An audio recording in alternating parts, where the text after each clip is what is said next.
of this kind of betrayal are devastating. They studied 958 victims of therapist abuse, and about 11% required hospitalization, about 14% attempted suicide, and 1% died by suicide. I know I didn't think I could survive it. So why don't we hear more about therapist abuse? Well, one, it's what we've been talking about. We don't want our institutions threatened. We don't want our little church threatened. We don't want people that we have come to respect. We don't want our worldview rocked. So it's much easier to discard the victims. Two is what they call the just world hypothesis. We in general want to think that the world is a fair and just place, but we all know in this room it is not. Again, that's threatening. Finally, social identity for men. For males to admit that, these male perpetrators are doing these things, that threatens the social group they belong to. And so it's kind of a tendency, or maybe a prone to support the male abusers and toss out the female victims. Now, while I do believe that childhood sexual abuse sets us up or makes us more vulnerable to abuse as adults, because I can tell you that this psychiatrist made number 7 people who have taken advantage of me in my life. The first was my father, and the second was a priest when I was 12. But it is comforting to me that research has shown that as far as therapy abuse is concerned, there's no such thing as a victim type. Because I don't know about you guys, but people love to lump us together as those types of people. And, as much as they do that, we are all susceptible to skilled predators, period. Another reason we don't hear about therapy abuse is judgment. 2 grown adults, please. That's a mutual affair, right? Well, we all know the answer to that is no. And this is such an important point, and I want to give you 7 reasons that an intimate relationship between clergy and a congregant, or therapist and a client, can never be consensual. One, consent cannot be given in a relationship with an imbalance of power. Why? Because yes can't mean yes if no is not an equally viable option. In other words, if there's any risk in saying no, yes can't count as consent. Now yes is fear of losing love, fear of losing a relationship, fear of losing a job. And here's the thing, true consent never involves fear. 2, we're taught from a very young age not to question people in authority based on Milburn's study, a famous psychologist, and my teacher was a doctor and 25 years my senior. 3, early sexual abuse trains us that as defective people, we don't have the right to say no, especially to somebody in a leadership position like that. 4, people seeking help are in an emotionally fragile state. Their defenses are down. 5, if a therapist is a religious leader, there's added pressure to comply. These predators convince their victims that this relationship is blessed by God. And mine use the word pure, whatever that means. 6, once the client is attached to their therapist, they won't want to risk losing the support, and that becomes a powerful motivator to comply. And finally, a skilled predator finds the victim's voids, and they then attempt to fill them. They meet those deep-seated needs that we may not even realize we have, and this is akin to being given the taste of a drug. So we as victims become attached to these needs that are being met, not to the abuser. My personal experience, what brought me to therapy, and I was 40 years old, and I'm going to call it Dr. D, a lifetime of depression stemming from childhood sexual abuse. I wanted to get over my marriage and my parenting and the death of my sister. I had left the Catholic Church in 2010 after my sister passed. I just couldn't take the hypocrisy anymore. And so I was out of church for a couple of years, and then in 2012 I started going to Celebrate Recovery, which is a Christian 12-step group. I fell in love with the church that hosted it, this non-denominational church. This was all new to me, having grown up Catholic, and I fell in love with it. I fell in love with my pastor, and the pastor's wife became my mentor and dearest friend, and she recommended that I start seeing Dr. Dolian. And I was thrilled when I learned he was an elder at my new church. At the very first session, I realize now that the grooming started at the first session, but he looked at what I was wearing and then went over to a cupboard and got like an Afghan out and pretended to match it to what I was wearing and then kind of playfully covered me up with it. Well, it was a grooming tactic to invade my space right away, but I just told myself, he's just being silly. He's just trying to put you at ease. And I never worked with a male therapist, and he was like a goofy grandfatherly type. I really didn't think he could hurt a flea. I didn't. The cardigan sweater. you know. He took a very unique approach to therapy. He took a spiritual approach. Now, I would have found that crazy years back, but I was, you know, kind of this naive new believer learning about the Bible, and so he told me that I had multiple personalities and that I had evil attached to these personalities. Now, I know that's a big pill to swallow, and it was for me. I'm a psychology major, I'm very intelligent. I think I would know if I morphed into different personalities, but I decided that it was trauma made me trapped at different ages, and I had so much of that. So that's kind of how I swallowed that pill. And then the evil thing, my mom blamed everything on evil spirits. I thought I really could have evil because I couldn't shake the depression and the anger. I could not. I felt like I tried everything. So, and you know what? I was desperate. I had tried everything, and I thought that, you know, I just thought, well, maybe this is a blessed by God thing, and maybe this is kind of going to be the final, you know, quest towards healing. So I was willing to just give it a shot. I will tell you, spoiler alert, that he was a pedophile. So he diagnosed all of his potential victims with multiple personalities because he was not interested in us as adults, he was interested in us as young girls.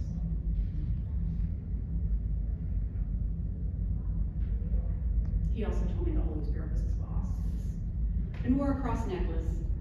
The grooming, I already talked about the grooming began on day one, and you know, in my memoir, Preyed Upon, I talk about a list of rules or faulty beliefs that form in childhood and that really I didn't realize I was living by, and I think a lot of us don't realize we're still living by them, and they're meant to sound absurd. For example, old rule number 1, an authority figure does not make inappropriate choices, so if something they do makes you uneasy, then the problem lies with you. The implied rule states everyone else has more value than you, and you should be treated as such. The doctor sought out my boys and began filling them. He seemed to want to know me, where people in my life didn't. He made me feel like I wasn't a burden where my parents had. My emotions that I saw as a flaw, he made them seem like a gift. His office began to feel like my little sanctuary, and he made me feel special. And therapists wield a lot of power over their clients, so singling someone out as being a favorite or as being special in any way is a huge red flag, but I'm here to tell you it feels really good at the time, and it seems very innocuous at the time. Remember, we're looking for any shred of evidence that our therapists care about us and that we're not just a paying client. 5 months into therapy, I thought I was feeling better. My sessions did morph from 1 hour into 2, and that did frighten me at first, but then I thought, I probably need the extra hour. And besides, I was kind of glad he liked spending 2 hours with me, and I wasn't like a burdensome, boring, regular client. I didn't tell my closest friends though, because how embarrassing. Like, how embarrassing that you go to therapy for 2 hours. So between that and the weird spiritual therapy, I began keeping more and more to myself. In abusive scenarios, outside relationships will get less and less of our time, while the abuser will move higher and higher up the ladder of priority. And when this occurs, we're entering dangerous waters. You know, he always would give me a blanket at the beginning of sessions. Well, eventually I had my own blanket that was kept in a drawer just for me. But you know, I had told him in therapy that my father had thrown away my blanket when I was a child. My father was my first abuser, and how that pained me. And skilled predators use what we share with them against us in the manipulation process. So was the blanket my idea or his idea? Because he said, you know, since your father had thrown away your blanket, I thought I'd get you this blanket. This is what makes grooming so insidious. It lures victims into their own abuse process. It tricks us into thinking that we're participating in our own abuse, and participating in the crime being committed against us. He told me secrets he never shared with anyone. We began sharing tea, a cup of tea. I had special candy in a special drawer just for us. He told me he had adopted me, and this was a big one because I was adopted as a child into a dysfunctional family, and it was music to my ears. And I truly thought God was blessing me with a father figure. I really did. About 8 months into therapy, my sessions morphed from 2 hours to 3. That scared me even more, but I rationalized it, I minimized it, I blamed myself for even having an issue with it, which is what I kind of did with everything. And you have to see, at this point, I craved time with the doctor. It was like stepping into an alternate universe that he had created where only he and I lived there, and it was like all my outside struggles and, issues fell away, where I felt cherished and seen and heard. It really did feel like a drug. Those 3 hours had to sustain me then for the rest of the week. He had offered that I put my feet on the ottoman since day one, and it took me 8 months to feel relaxed enough to put my feet on the ottoman that rested in between our chairs.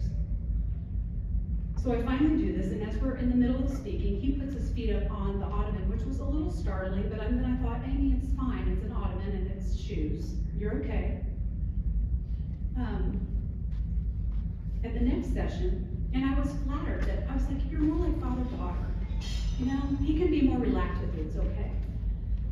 At my next session though, he removed his shoes, which was very scary because he was in a full suit and tie. It's kind of like going to the dentist and they take off their shoes. But then, I was so critical of myself. It was like, Amy, it's shoes. What is your problem now? That's how harsh I was on myself. And I know that was a childhood voice. So I just ignored it, and I recall thinking, be polite, don't stare, just act normal. And childhood rule number 2, it's always better to be uncomfortable yourself than to risk making another person uncomfortable, especially when they have more worth than you do. In time, I asked if I could remove my shoes too. We began touching soft feet on the ottoman. And after getting over the initial panic, I loved it, and I found it soothing. Now, would I share that with my friends? No, but I would think they just wouldn't get it. They wouldn't understand the special bond we have. And instead of seeing any of his grooming acts as wrong, I would always assume my ability to handle it was wrong. I'm too sensitive, I'm too this, I'm too fearful, I'm too whatever. And the need for safe, nurturing touch, I knew it came from a young place, and it did fill me with shame. It was embarrassing that I enjoyed that, and humiliating. I was 41 years old. So again, I kept those things to myself. Christmas time, the doctor offered to rub my shoulders or my feet for a gift. I thought in retrospect this was the first red flag. I panicked.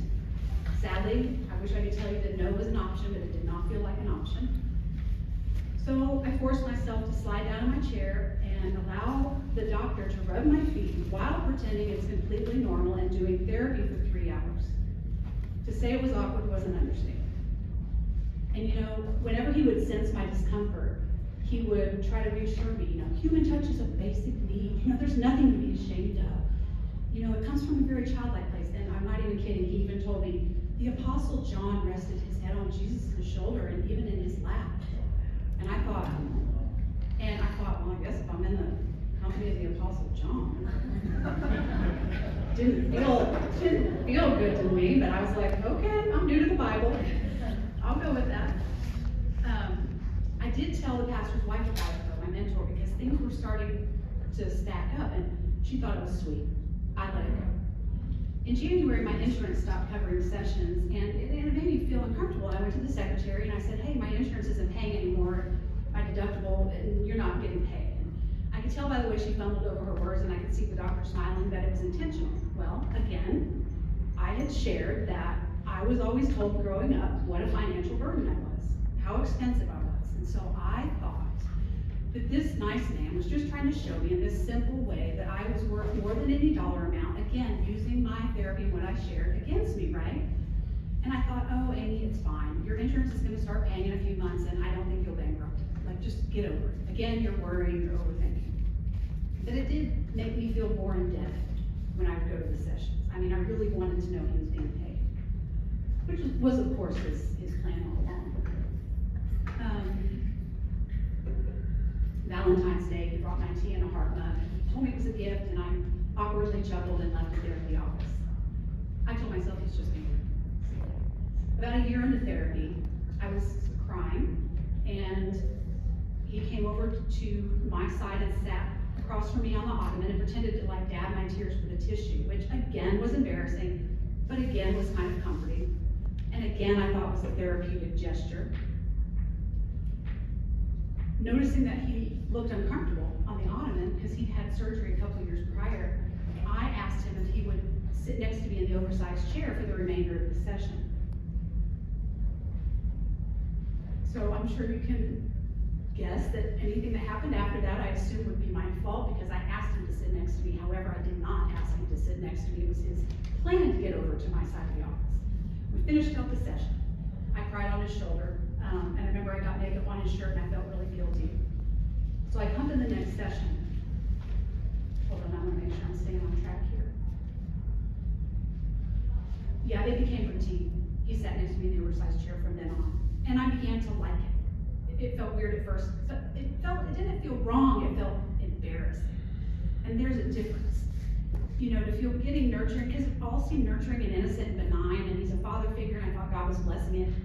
So I didn't think we were doing anything wrong. It was just too embarrassing to tell anybody else. Because again, I would be the loser. I'm the loser that likes it. At one session there was so much focus on Jesus and praying away evil, and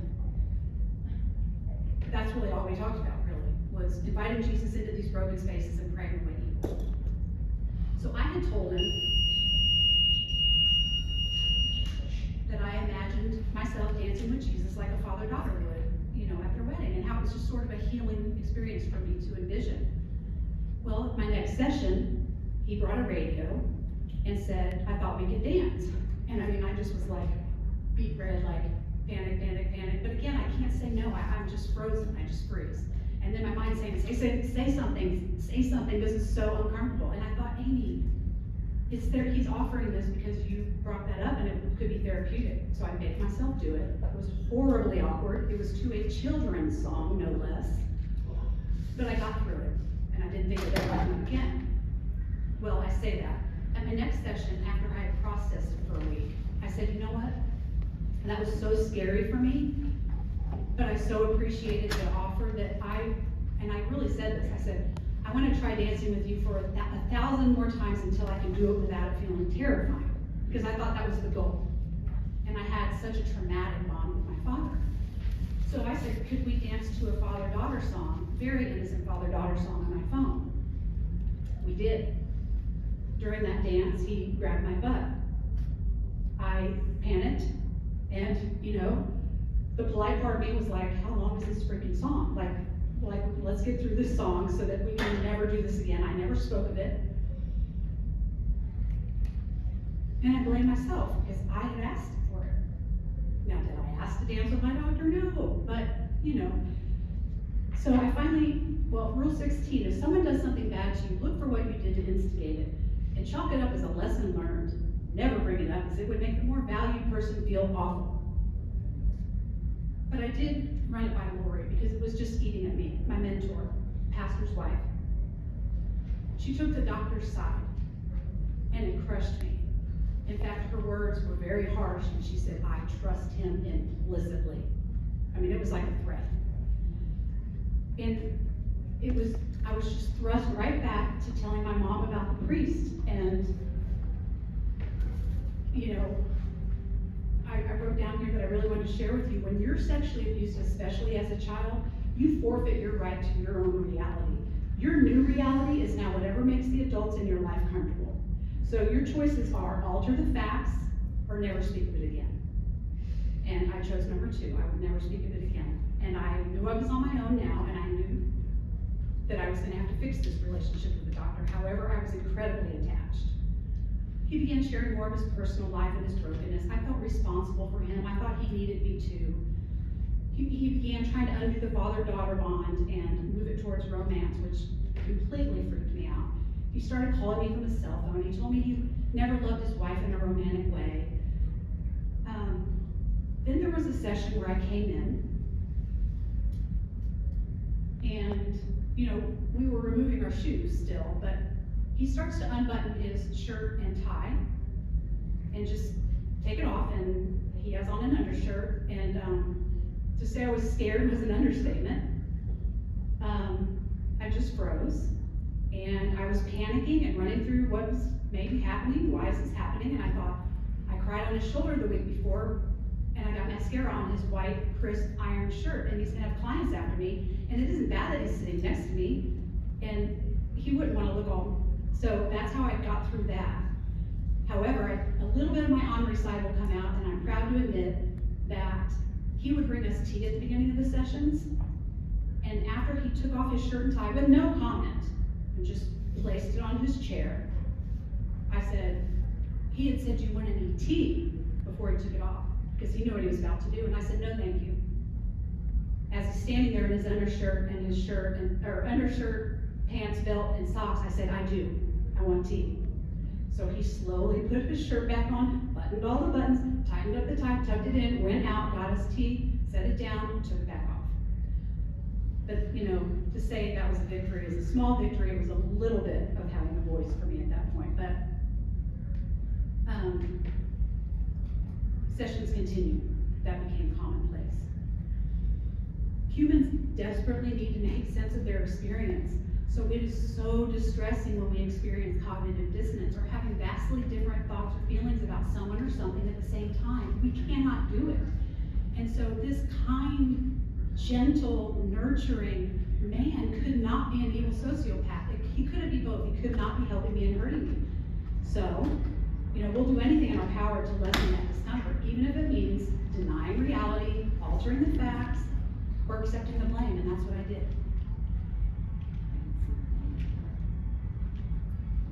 The first sexual assault finally occurred mid-prayer as he was praying for me. I told him that I wanted to die. I was too afraid my husband would blame me, so I couldn't tell him. I'd asked him to sit next to me. I had let him rub my feet before. I mean, what a loser was I? But I did tell Lori, the pastor's wife.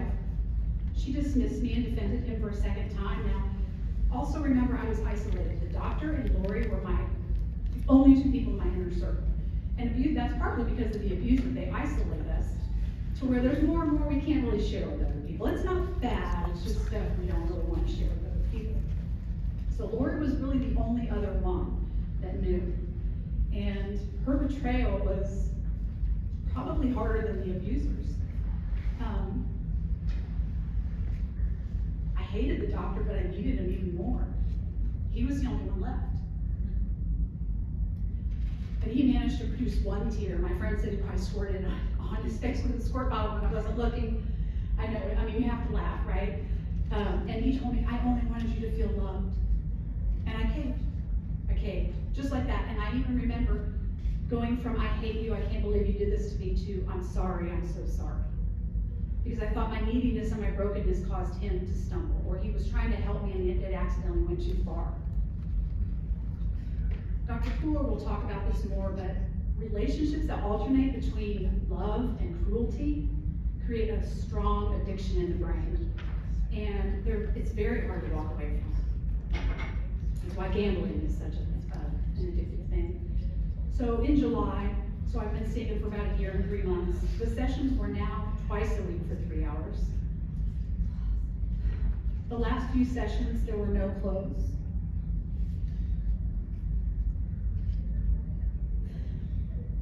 And I knew he was hurting me at this point because I'd asked him to stop and he wouldn't. But my empathic lens still couldn't fathom the evil. Like, we can't process like a sociopath. Therefore, I thought his motives stemmed from a good place, even though I now knew he was doing wrong. But that was very different from knowing he was grooming me. It was a joke, and it had all been his sinister plan from the beginning. So I kept on trying to give him the benefit of the doubt, trying to, if he would just stop this physical part, it was all okay up until this point. That's what I thought. And again, if I hadn't needed the father figure, maybe this wouldn't have happened. So what helped me to leave? He began hitting an intercourse. My anxiety was through the roof. I felt sick. I couldn't function. I couldn't sleep. I couldn't see the pattern of manipulation yet, but I did know he was hurting me. That was clear. But I just still got hung up on if his intentions had been pure or malicious. I was literally praying, God, are you telling me to run, or is Satan trying to take away something good you gave me? And I mean, that's how do you have both of that in your head at the same time? So I finally got that answer when, at my last session, I asked him through my tears, can we please just leave clothes on and talk? Will you just talk to me? His cruel answer and icy tone gave me the answer that I needed, and I left that day on mission to get out. I finally told my pastor, and he did believe me, and he and his wife Lori, even though she had denied me all those times, they sat with me during my next session. It was 3 hours, and I said, if you could just sit with me for one session, I think I can break the tie, but I can't seem to break the tie on my own. He called 9 times, the doctor, while we were sitting there, and I could even feel myself cave as I listened to his sad voicemails. So, even when the hold, I knew when I survived that 3 hours that the hold on it that he had on me was broken, that I wouldn't go back, but I was still desperately attached, emotionally attached. Not attached to him, but to who I thought he was, to the illusion that he had created. My pastor asked him to step down as elder.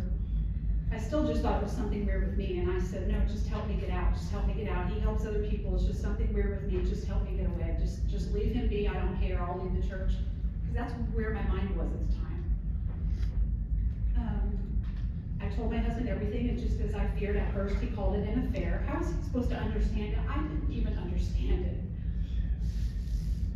I used the suicide hotline. My 11-year-old son asked if I'd been raped and then became suicidal. Weeks after getting out, I did start to see the pattern of manipulation, and I began to accept that it had all been intentional. Eventually, I decided I'd report to the medical board. The process took 1.5 years, but in the end, they did allow the doctor to surrender his license. But then the church hurt began. The pastor began treating me and the doctor as 2 sinners in need of help. This is where I get really fired up. Now, we all know that it is very common with clergy abuse, that abuse perpetrated by any church leader isn't a crime, it's a sin, and it needs to be handled internally through prayer and forgiveness. But some sins have criminal consequences, and those are referred to as crimes. Have you ever heard on the nightly news that somebody sinned? They murdered, they pulled out a gun. I just that's what I go to. Pull out a gun and drive there like he sinned, don't even get me started. The pastor failed to tell the congregation the truth, even after a full medical board investigation. So the gossip mill forced me out. I told myself, I'm going to hold my head high and he's not going to run me off from that church. And, well, the gossip mill was brutal and ran me off pretty quick. And I just wanted to throw in there, and I thought of it today during the restorative talk. It was so hard for me. I had to leave the church. I loved that church. I loved that pastor. I loved my new friends. The pastor's wife was my closest friend. I had to walk away from everything. And I live in a small town, and I finally got the courage to try a new church. But I just was so scared that I felt like if the pastor could just know kind of what I'm going through, I just felt like if we just kind of had an understanding. He didn't need to help me or talk to me, I just wanted him to know how hard it was for me to be in that building. I thought it would be somewhat comforting to me. So, you'll love this. I set up a meeting with him, and I just I've said maybe one sentence. I said, I don't know if you heard about what happened over at, such and such a church with Dr. So-and-so, and he said, do not bring your drama from your old church to our new church. Yes, thank you for hearing me, you guys, because anyway, I haven't ever been back, and I don't think I'll ever go back to church, but the doctor pretended to retire, moved away. He was 65 already, so it was hardly punishment, but another victim came forward, and we compared notes, and it helped me realize that I'd never been special, and that it was all a sick game, and it was like a playbook. The lines were the same, all the techniques were the same, and I learned of other victims. Some had committed suicide under his abuse, and some were still living. But some chose to really kind of trash me and say, please.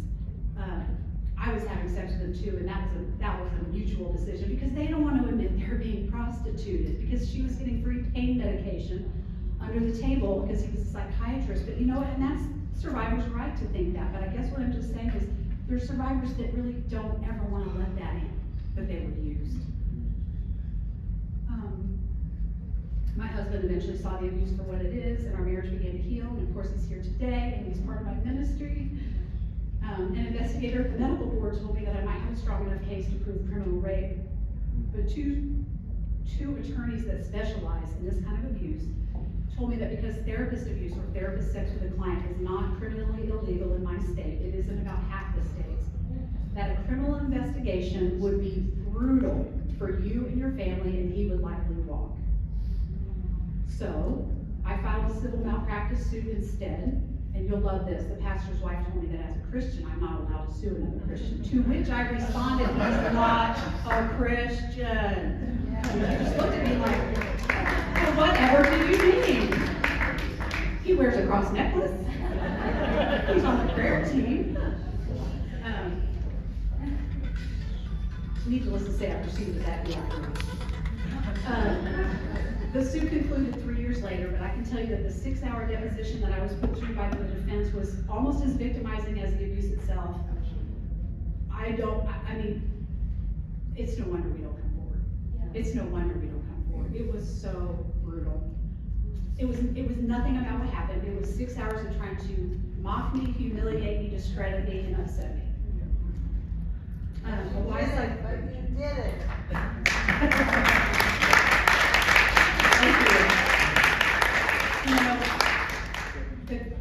Am I doing okay on time, Barry?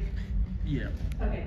There was this court secretary at my deposition. It was me, my attorney over here, and the terrible attorney here, and the secretary here taking notes, typing everything I'm saying, staring at me. And I know she was probably supposed to be unbiased, but it was so brutal that at one point she smiled and winked at me, and I thought, thank you. You know how unfair this is. You know how unjust this is.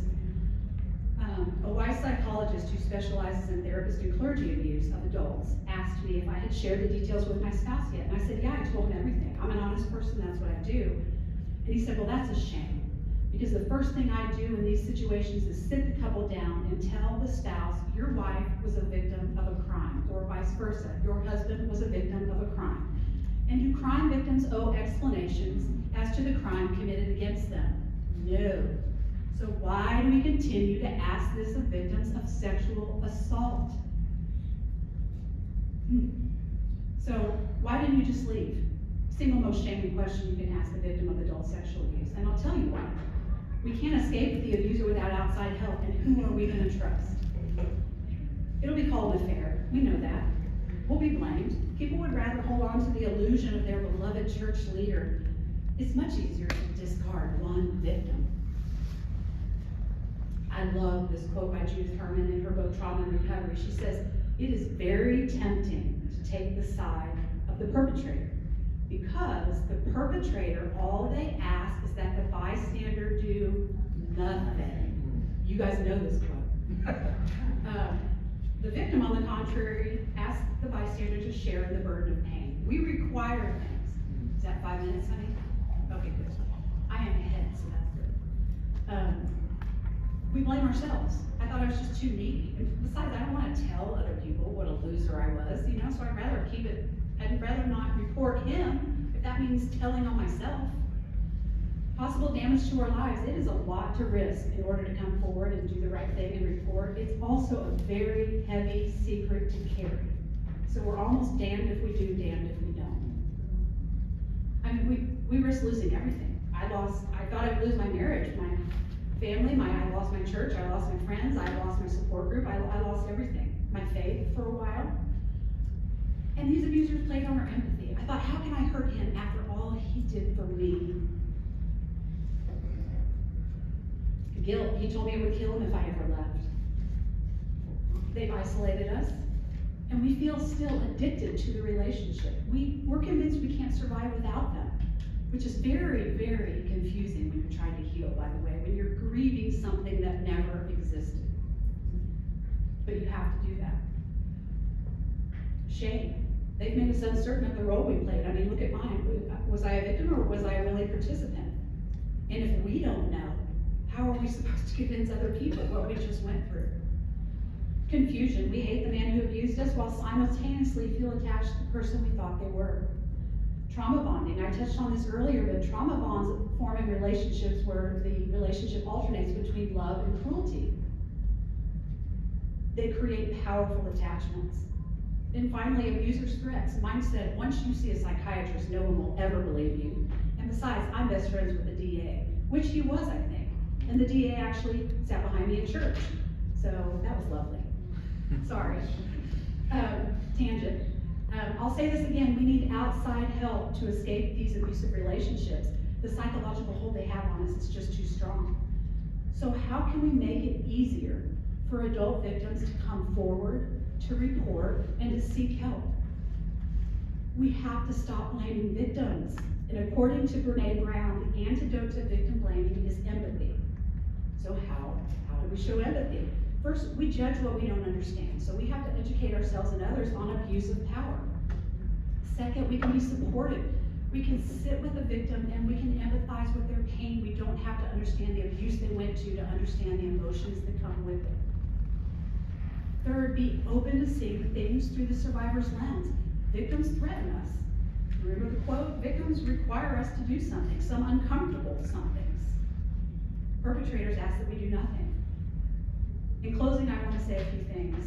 Serial predators rely on the protection of their loyal fan base. Without it, their schemes wouldn't work. So, when people want to say, well, he didn't victimize me, I just want to say that you were groomed first. Because they cannot go after a victim until they have groomed their fan base. And they count on two things. Their fans will go to bat for them if anything leaks out, and the victims will be vilified. It's a terrifying prospect that an outwardly Christian church elder and therapist can also be an evil sociopath. And a supposedly kind and gentle grandfatherly type can be a sexual predator. But waking up and facing this harsh reality is the only way we can begin to experience empathy. The only way we can truly be there for a victim. The only way we can make abusers accountable for their crimes. And when we understand people's suffering, we can begin to show them compassion and empathy. It is then, and only then, that the stigma of adult abuse will lessen and laws will begin to change. Thank you.